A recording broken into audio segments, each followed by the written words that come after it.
Hello friends, welcome back to my new video. Friends, मैं हूं ज्योति और हमेशा की तरह मैं आप सभी का बहुत बहुत स्वागत करती हूं हमारे यूट्यूब चैनल पे।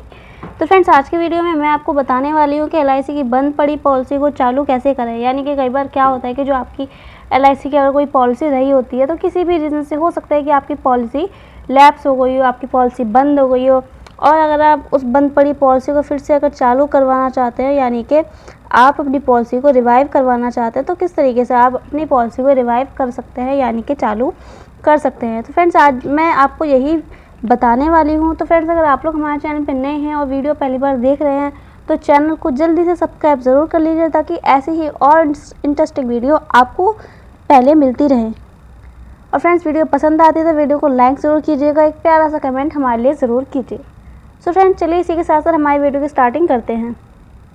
फ्रेंड्स, कई बार क्या होता है कि कई सारे ऐसे रीज़न्स होते हैं जिसकी वजह से आपकी जो एलआईसी की पॉलिसी है वो बंद हो जाती है, लैप्स हो जाती है, और आप अपनी पॉलिसी को चालू करवाना चाहते हैं। तो उसको चालू करने के लिए आपको क्या करना होगा, यानी कि सबसे पहले अगर हम लोग बात करें कि प्रोसेस क्या होता है इसको चालू करवाने का। दूसरा, अगर हम यहाँ पे बात करें कि डॉक्यूमेंट क्या क्या लगते हैं यहाँ पे चालू करवाने के लिए, आपको क्या क्या डॉक्यूमेंट आपको लगते हैं। तीसरा, आपको यहाँ पे जानना होगा कि कितनी आपकी जो यहाँ पे आपको पेनल्टी पे करनी होती है। तो फ्रेंड्स, ये कुछ ऐसी चीज़ें होती हैं जो कि आपको जानना काफ़ी ज़्यादा ज़रूरी है। इसके साथ फ्रेंड्स, दो चीज़ें और होती हैं जो कि आपको पता होनी चाहिए। फ्रेंड्स, एक आपका है कि अगर जिसकी पॉलिसी है वो 18+ है तब आपको क्या करना होता है, और जिसकी अगर पॉलिसी है और अगर वो 18- है तब आपको क्या करना होता है। तो फ्रेंड्स, यही 5 चीज़ें मैं आपको आज की वीडियो में बताने वाली हूँ। तो फ्रेंड्स, सबसे पहले अगर हम लोग बात करें प्रोसेस की कि प्रोसेस क्या होता है, तो फ्रेंड्स ये प्रोसेस हम लोग जान लेते हैं। दोस्तों, अगर आपकी जानकारी में कोई आपका एजेंट है जिससे कि आपने पॉलिसी ली थी, तो फ्रेंड्स अगर वो आपका एजेंट है तो वो आपका प्रोसेस करवा देगा। यानी कि सबसे पहले आपको क्या करना होता है, तो फ्रेंड्स जब भी आप अपनी सबसे पहले बंद पड़ी पॉलिसी को चालू करवाना चाहते हो तो सबसे पहले आपको जानना होता है प्रोसेस। तो फ्रेंड्स, प्रोसेस जानने के लिए अगर आपकी जानकारी में आपका एजेंट है तो वही आपका जो है यहाँ पे प्रोसेस करवा देता है। यानी कि प्रोसेस में आपको सबसे पहले क्या होता है, आपकी एक रिवाइवल कोटेशन निकाली जाती है। यानी कि आपको पॉलिसी चालू करवाने के लिए पहले तो ये पता होना चाहिए कि आपकी जो पॉलिसी है उसमें कितना पैसा जमा होगा। जब आपको ये पता चलता है उसके बाद ही आपको आगे प्रोसेस करना होता है। एग्जाम्पल के लिए, अगर मैंने कोई अपनी पॉलिसी ली थी, कि मैंने एग्जाम्पल के लिए मैं आपको बता देती हूँ, अगर मैंने कोई पॉलिसी ली और पॉलिसी लेने के बाद अगर मेरी पॉलिसी बंद पड़ी है तो उसको चालू करवाने के लिए सबसे पहले मुझे क्या पता होना चाहिए कि कितना पैसा जमा होगा।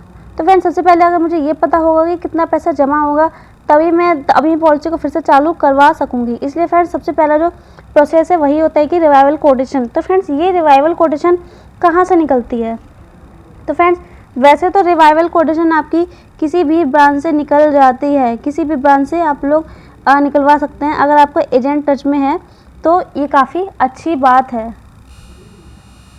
फ्रेंड्स, किसी भी ब्रांच से, यानी कि किसी भी एलआईसी के जो ऑफिस है वहाँ से आप क्या कर सकते हैं, अपनी जो है यहाँ पे आप अपनी कोटेशन निकलवा सकते हैं। यानी कि आपका कितना पैसा जमा होगा ये जान सकते हैं।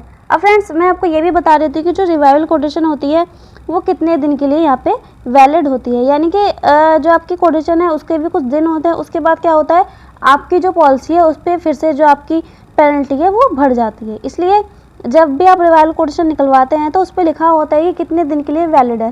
दोस्तों, ज़्यादा से ज़्यादा वो आपकी 8 से 10 दिन तक के लिए ही वैलिड होती है। यानी कि अगर आप अपनी रिवाइवल कोटेशन निकलवाते हैं और अगर आपने 8 से 10 दिन के अंदर अपनी पॉलिसी को चालू करवाने का प्रोसेस नहीं करते हैं तो आपकी पेनल्टी यहाँ पे बढ़ जाएगी, यानी कि इंक्रीज़ हो जाएगी। अब दोस्तों, ये बात आप समझ गए कि अगर आपको अपनी पॉलिसी को फिर से चालू करवाना है तो आपको क्या करना पड़ेगा। सबसे पहले आपको रिवाइवल कोटेशन निकलवानी पड़ेगी, ताकि आपको ये पता चल सके कि कितना पैसा आपको यहाँ पे जमा करना है, कितना पैसा आपका यहाँ पे जमा होगा।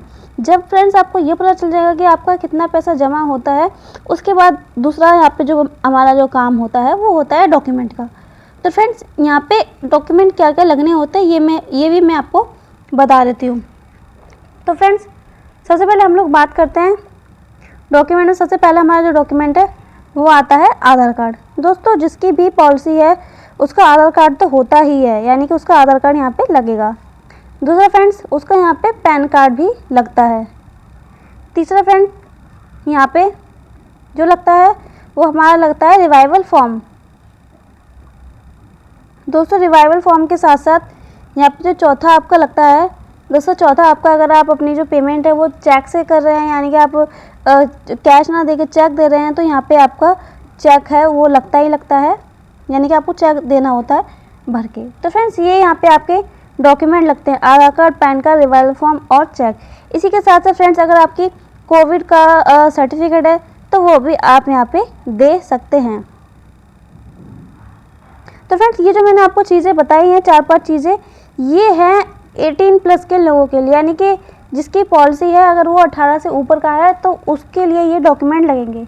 अब फ्रेंड्स इसमें क्या होता है कि हमारे LIC में कई सारे प्लान होते हैं, जैसे कि अगर मैं यहाँ पे बात करूँ जीवन लक्ष्य प्लान की, तो फ्रेंड्स जो जीवन लक्ष्य हमारा प्लान है इसमें होता क्या है कि टर्म राइडर दिया जाता है। दोस्तों ये राइडर होते हैं जो कि एक्स्ट्रा बेनिफिट होते हैं, यानी कि कुछ ऐसे प्लान हैं जिसमें कि अगर आपने राइडर लिया है तो फिर क्या होता है उस पर्सन का जिसकी पॉलिसी है उसका यहाँ पे होता है मेडिकल।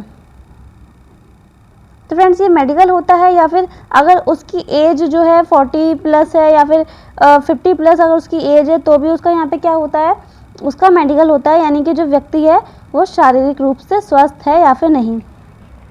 तो दोस्तों इन डॉक्यूमेंट के साथ साथ मेडिकल भी लगता है अगर आपकी ऐसी पॉलिसी है जिसमें कि आपने टर्म राइडर लिया है और या फिर अगर आपकी एज 50+ है तो फ्रेंड इन केसेस में क्या होता है मेडिकल भी लगता है। अब फ्रेंड्स मैं आपको बता देती हूँ कि अगर जिसकी पॉलिसी है वो 18- का है तब क्या लगता है। तो फ्रेंड्स अगर 18- का कोई व्यक्ति है तब क्या लगता है, तो फ्रेंड्स आपको ये चीज़ पता होनी चाहिए। अगर किसी बच्चे की पॉलिसी होती है तो बच्चे की पॉलिसी में प्रपोजर कौन होता है? फ्रेंड्स प्रपोजर होता है फादर या मदर जो कि पॉलिसी में पैसे को भरता है, जिसका कि रिस्कवर रहता है। फादर का रिस्कवर रहता है फ्रेंड्स बच्चे की पॉलिसी में, यानी कि जो भी पॉलिसी में प्रपोजर होता है उसका रिस्कवर होता है, वो फादर मदर कोई भी हो सकता है। दूसरी चीज़, तो फ्रेंड्स जो हमारा फादर है वो हो गया प्रपोजर, और जो बच्चा जो चिल्ड्रन है फ्रेंड्स वो हमारा क्या हो गया, वो हमारा हो गया लाइफ अश्योर्ड। Life assured. अब फ्रेंड्स मैं आपको बता दूं कि 18- वाले केस में क्या क्या डॉक्यूमेंट लगते हैं। तो फ्रेंड्स उसमें क्या होता है कि यहाँ पे प्रपोजर का ही आधार कार्ड लगेगा, प्रपोजर का आधार कार्ड, प्रपोजर का ही पैन कार्ड। इसी के साथ साथ फ्रेंड्स जैसे कि मैंने बताया कि अगर जो आपकी पेमेंट है वो चेक में है तो यहाँ पे चेक लगता है, कैश में है तो आपको कैश देना होता है। इसके साथ साथ जो बच्चा है उसका कोई भी ID प्रूफ लग जाएगा, कोई स्कूल का ID प्रूफ है या फिर जो है उसका कोई रिज़ल्ट है वो यहाँ पे लग जाता है, कि यानी कि ये बताने के लिए कि जो बच्चा है वो अपनी पढ़ाई कर रहा है। प्लस मेडिकल तो यहाँ पे होता ही होता है। फ्रेंड्स 18- वाले केस में मेडिकल रिक्वायर्ड होता है, क्योंकि इसमें क्या होता है PWB राइडर दिया हुआ होता है प्रपोजर को। तो फ्रेंड्स इस तरीके से यहाँ पे ये चीज़ें काम करती हैं। अब फ्रेंड्स मैं आपको लास्ट में यहाँ पे एक चीज़ और बता देती हूँ कि अगर आपका जो अमाउंट है 50,000 से ऊपर का है, यानी कि आप अपनी पॉलिसी को चालू करवाना चाहते हैं लेकिन आपका जो अमाउंट है वो 50,000 से ऊपर का है, इस केस में आपका जो है चेक से ही आपकी जो पेमेंट है वो जमा होगी, और इसी के साथ साथ आपका पैन कार्ड भी रिक्वायर्ड है।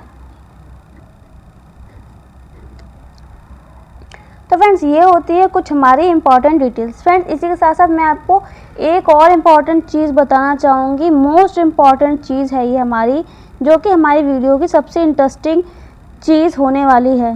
तो फ्रेंड्स मोस्ट इम्पॉर्टेंट पॉइंट हमारा यही है कि अगर आपकी पॉलिसी को बंद हुए अगर 5 साल बीत चुके हैं, 5 साल से ऊपर हो चुके हैं, 5 साल से ऊपर, देन आप अपनी पॉलिसी को फिर से चालू नहीं करवा सकते हैं। यानी कि अगर आपने अपनी पॉलिसी को 2018 से आपने प्रीमियम नहीं दिया और 2023 हो चुका है, यानी कि एग्जाम्पल के लिए मान लेते हैं कि आपने अगस्त 2018 के बाद से लेकर अभी तक कोई प्रीमियम नहीं भरा है, तो अगस्त के बाद से ही आपकी जो पॉलिसी है अब चालू ये नहीं हो सकती है, क्योंकि इसमें 5 साल बीत चुके हैं। तो फ्रेंड्स ये चीज़ भी आपको ध्यान में रखनी है कि 5 साल बीत जाने के बाद किसी भी हालात में आपकी जो पॉलिसी है वो रिवाइव नहीं हो सकती है। तो फ्रेंड्स ये चीज़ आपको समझने वाली होती है। और फ्रेंड्स आज की वीडियो में तो वैसे यही चीज़ें इंपॉर्टेंट है, लेकिन फ्रेंड्स अगर आपका भी कोई सवाल है रिवाइवल से रिलेटेड या फिर आप कुछ और चीज़ें जानना चाहते हैं तो आप लोग प्लीज़ हमें कमेंट ज़रूर कीजिएगा, मुझे आपके कमेंट का इंतज़ार रहता है।